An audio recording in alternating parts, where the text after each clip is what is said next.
Sumainyo ang Panginoon. At sumayo rin. Ang mabuting balita ng Panginoon ayon kay San Marcos. Papuri sa iyo, Panginoon. Noong panahong iyon, pagbabalik ni Jesus mula sa lupain ng Tiro, dumaan siya sa Sidon at nagtuloy sa lawa ng Galilea matapos sahakin ang lupain ng Decapolis.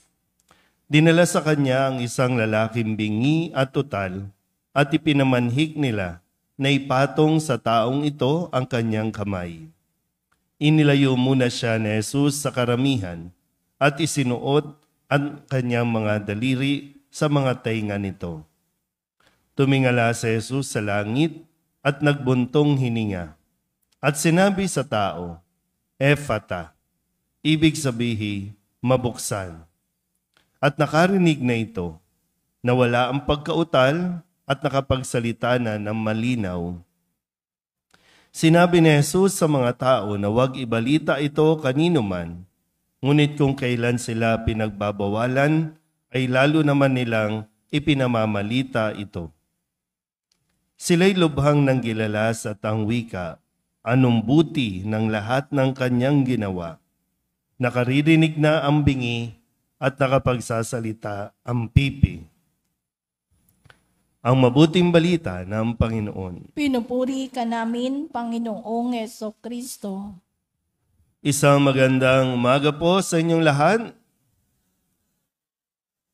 Tayo po ay nasa ika-23 linggo sa karaniwang panahon at ngayon din po ay ang kaarawan o birthday ng Mahal na Birhen Maria na tinatawag natin Mahal na Birhen ng Solidad. Solidad Club po para sa Panginoon.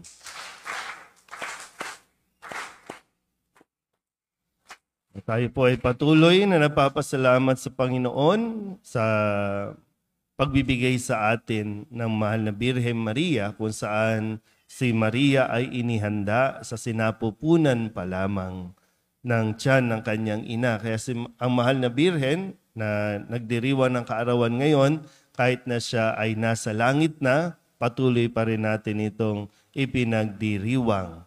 Hindi ko alam kung ilang taon na ba si Mama Mary, no? Pero at least taon-taon ay hindi natin nakakalimutan kung paanong hindi rin natin nakakalimutan ang mga kaarawan ng mga yumaon na ninyong mga lolo't lola o mga magulang din. So yan po ay isang biyaya na ibinagkaloob sa atin ng Diyos. Sa ngayon po, ating pagnilayan muna ang ating mga narinig na mga pagbasa, lalo tigit sa ating Ebanghelyo. Meron po ba ditong PWD, yung may diferensya sa pandinig? Mukhang marami, no? Kasi mukhang lahat kasi walang nakakarinig. Mahirap po yung no? Mahirap yung wala kang marinig, no? Tama ba? Mahirap yan, no? Hindi ko alam kung alin yung kung alimbawa lang po, no? Kung pag bibigyan tayo ng pagkakataon, alin ba yung mas pipiliin natin? Maging bulag kaysa bingi? O maging bingi kaysa pipe?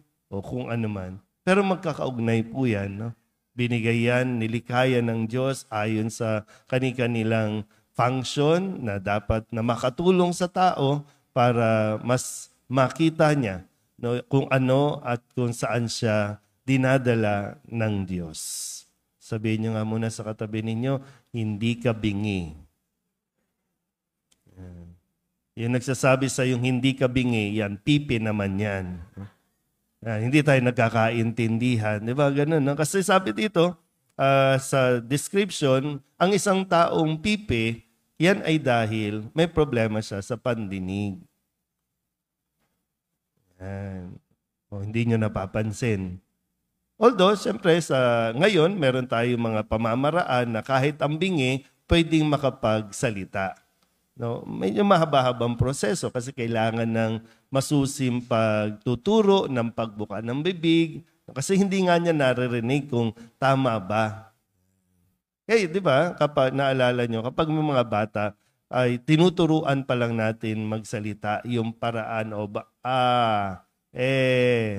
kasi kasabay yung tunog, di ba? So tinuturuan yan. Ha? So ngayon, sa kwento sa Ebanghelyo, mayroong isang lalaki na dinala kay Jesus. Ipinapakiusap na ipatong ang kanyang kamay dito sa lalaking ito. Ito ay bingi at utal. Bingi at utal. So nauna yung pagkabingi ay utal. So yung tenga at yung bago yung bibig. So nakita ni Jesus kung kaya kinuha siya ni Jesus at inilayo muna sa karamihan. Inilayo. Kasi sabi nga dito, no, kung susundan natin, maraming tao doon sa lugar na yan. Maraming tao. Kaya inilayo siya sa karamihan at doon ay ginawa ni Jesus yung parang rito o ginawa ni Jesus yung paraan ng pagpapagaling. Hinawakan o inilagay yung daliri sa tenga. Sige nga po, lagay nyo nga yung daliri ninyo sa tenga ninyo. Yung iba talaga hindi makarinig. No? Yan. Tapos sa kanya tumingala sa langit, nagbuntong hininga at sinabi, Ephata. Kasi nga, hawak nga ulit sa tenga. Sabihin nyo nga po, Ephata. Yan, ang panalangin ni Jesus, mabuksan. Sabihin nyo nga ulit, Ephata. Yan. So mabuksan at nabuksan yung tenga at nakapagsalita at nawala yung pagkautal ng lalaki. Okay pa ba tayo? Yan. So dito po, maganda na mapagnilayan natin yung kahalagahan ng pakikinig at kahalagahan ng pinaririnig natin sa tao. Ulitin ko po, yung lalaki ay bingi. Dahil bingi, hindi makapagsilita ng diretso.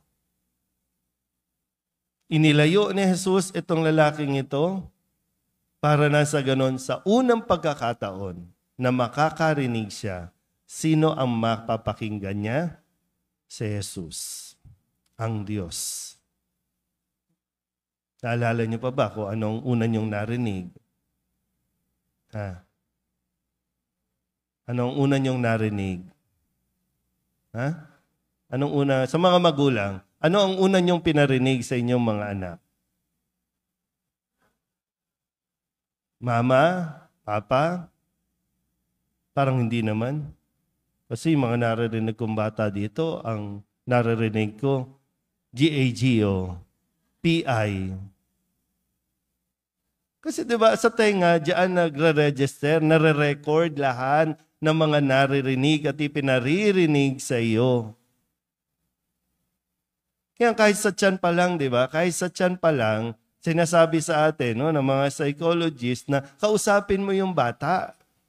Kausapin mo, maririnig ka niyan. Kaya nga, diba, kapag yung mga tatay, kapag kinakausap yung mga bata doon sa sinapupunan ng tiyan pa lang, diba, sumisipa. Sinasabi, hindi totoo yan, hindi totoo yan. Diba, kung ano yung sinasabi natin doon sa bata, yun din yung kanyang na lumalabas sa bibig. Kaya lang, hindi talaga tayo aware o napaka-insensitive natin.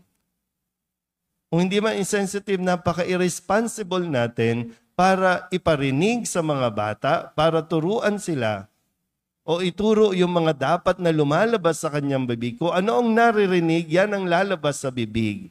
Yan yung nare-register. Yan yung natututunan.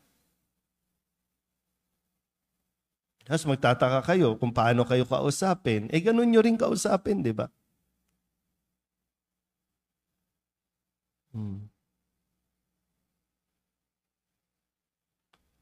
Kaya mahalaga po na sa ating kung lagi tayong makikinig kay Jesus, kung lagi tayong makikinig sa Diyos, yun din ang masasabi natin sa mga taong ating nakakausap.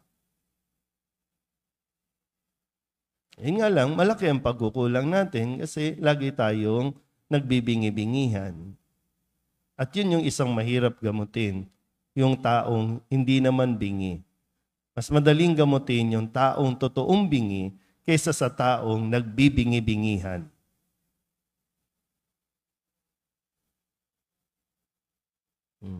At kadalasan, may pinipili lang tayo kung ano ang gusto natin pakinggan. At ang problema din, narinig mo na, hindi pa lumabas sa bibig mo. Iba pa ang lumabas sa bibig. Kaya laging dapat nagtutugma.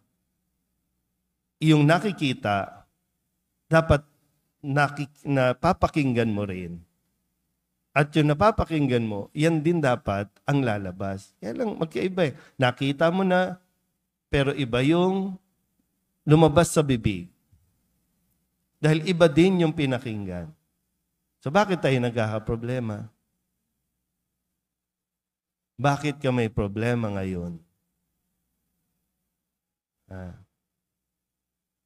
Dahil pumalpak tayo sa paggamit natin ng mga biyayang ibinigay sa atin ng Diyos. Kaya nga mahal na Birhen po, no? Sa sinapupunan pa lang, inihanda na siya ng Diyos. Kaya sa paglabas niya sa mundong ito, kahit sa gitna ng kahirapan, ang lagi pa rin niya ang puso ko'y nagpupuri sa Diyos.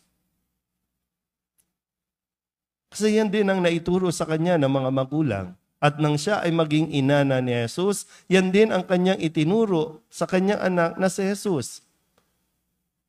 Ang maging masunurin sa Diyos. Ang magpuri at magpasalamat sa Diyos. Sabihin nyo nga muna sa katabi ninyo. Sige po, sabihin nyo sa katabi ninyo, huwag ka nang magmumura, ha? Nyo, ayaw nyo na naman makinig, di ba? Bakit ka ba sinasabi? Kasi naririnig nga kayo ng mga bata. Dati tinatakpan pa natin yung mga tenga nila kapag meron kayong medyo sensitive na sasabihin. Kung sisigawan ninyo ang inyong asawa, tatakpan nyo muna kasi hindi dapat nilang naririnig yan. Ngayon wala ka ng pakialam eh. Di ba pag naririnig ninyo yung mga bata, sino bang naririnig ninyo? Yung mga magulang. Kung paano silang magsalita, ganun din sila magsalita. Pati nga expression, di ba? Pati yung tono, ganun din. Kaya sa Jesus, kung anong naririnig niya at sinasabi din niya, kung anong narinig ko sa aking ama, yun ang aking sinasabi sa inyo. Kung anong ginagawa ng ama, yun ang aking ginagawa. Kaya gumagawa kayo ng mga little na kayo. Di ba? Pero nawa, sa tulong ng mahal na Birhen na ipinanganak sa mundong ito para maging ina rin natin pagdating ng araw, patuloy nawa tayong lumapit din sa Kanya, magpagabay tayo, patuloy tayong humingi na ang mahal na Birhen, lagi tayong ilapit sa Kanyang anak na si Jesus nang sa ganon ay mabuksan ang ating mga tenga at ng ating mga bibig ay makapagpuri sa Diyos. Amen?